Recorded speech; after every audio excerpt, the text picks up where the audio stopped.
warahmatullahi wabarakatuh. Apa kabar anak-anak? Mudah-mudahan kalian sehat walafiat hari ini. Anak-anakku, kembali lagi ke kelas matematika bersama Bu Iko. Mudah-mudahan semakin hari tambah semangat belajarnya. Sebelum kita mulai, marilah sama-sama kita baca basmalah. Bismillahirrahmanirrahim. Anak-anakku, mari sama-sama kita saksikan video pembelajaran untuk kalian pelajari hari ini. Semoga video yang Ibu sajikan hari ini bermanfaat untuk kalian semua.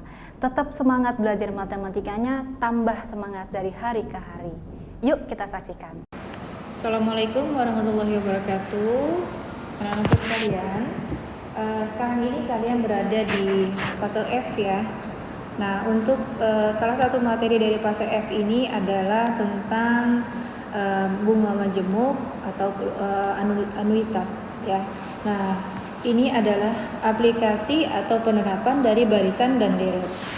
Nah, diantaranya yaitu pertumbuhan dan peluruhan ya.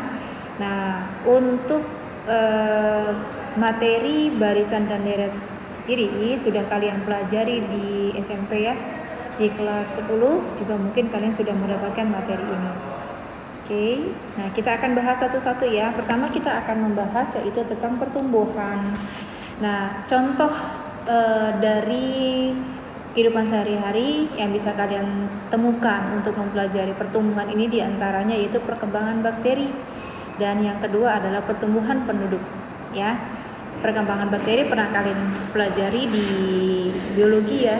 Nah, karena memang ini aplikasi, jadi memang ini untuk matematika dan biologi ada hubungannya ya.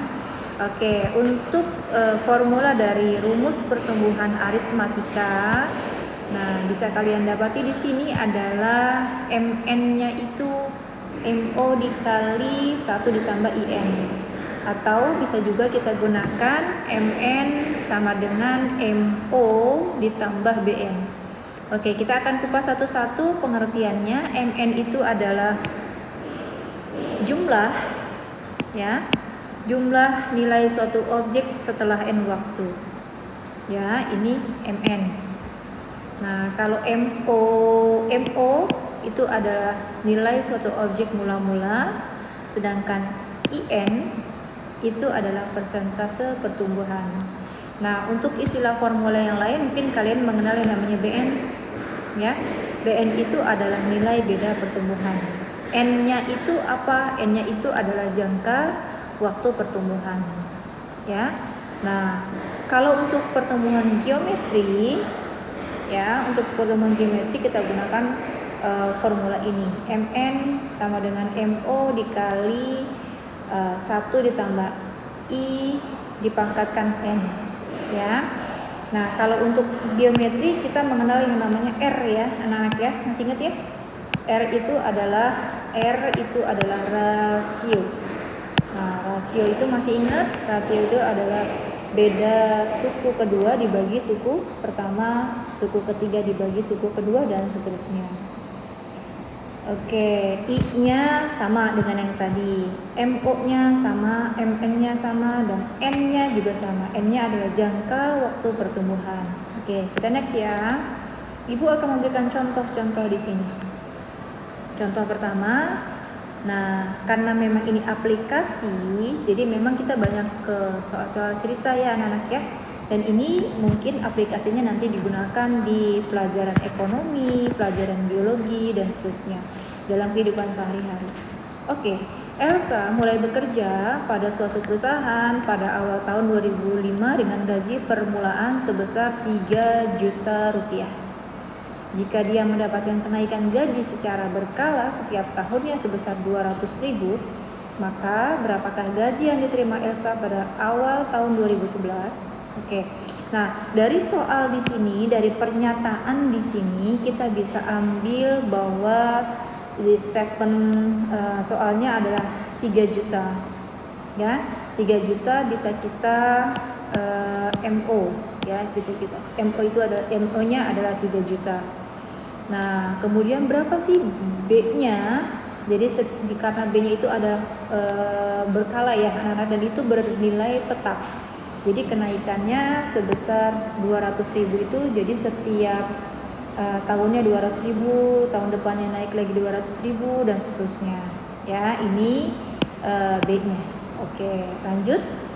Nah, dia awal masuk ke perusahaan tersebut 2005, sekarang 2011, berarti N-nya adalah dari 2005 sampai 2011, jadi N-nya adalah 6 ya. Sekarang kita cari berapakah gaji yang diterima Elsa pada awal tahun 2011. Tentunya kita akan mencari MN-nya.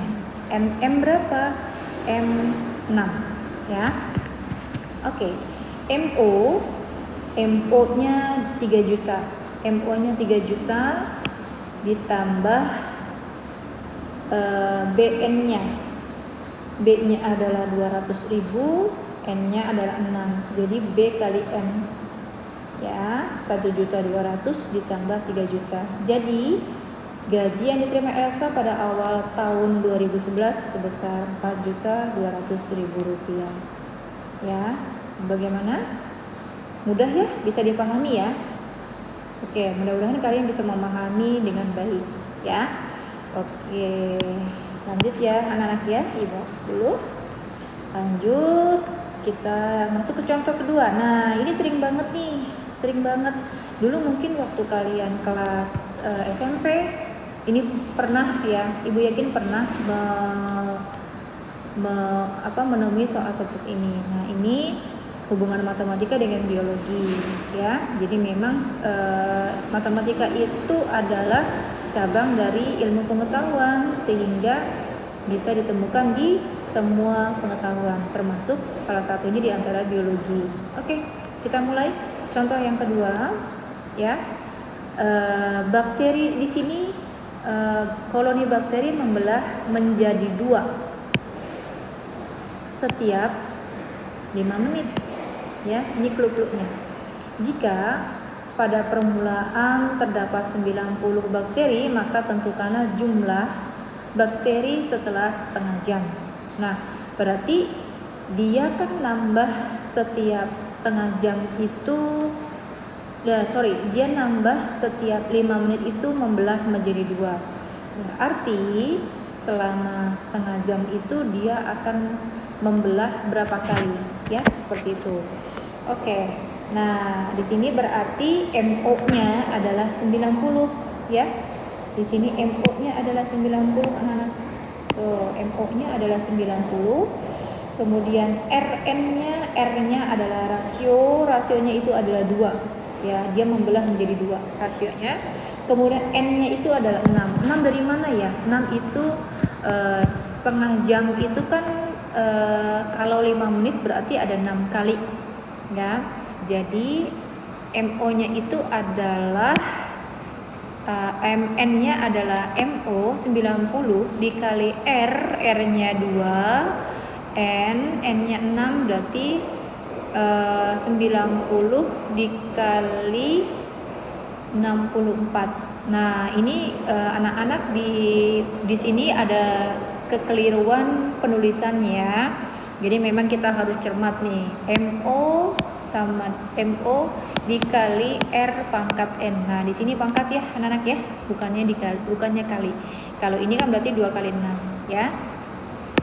MN sama dengan MO. MO-nya 90, 2 pangkat 6 ya. Oke, 5, 7, 60 ya. 2 pangkat 6 itu 64, 64 dikali 90, 5, 7, 60. Jadi ini 5, 7, 60 ini adalah jumlah bakteri setelah berapa menit? Setelah 30 menit atau. Terima kasih sudah menyaksikan video pembelajaran hari ini. Mudah-mudahan video yang Ibu sajikan bermanfaat untuk kalian dan menjadi salah satu sumber untuk kalian belajar. Ibu berharap kalian jangan pernah putus asa untuk belajar matematika, tambah hari tambah semangat dan tambah bergairah untuk belajar matematika. Terima kasih atas perhatiannya. Assalamualaikum warahmatullahi wabarakatuh.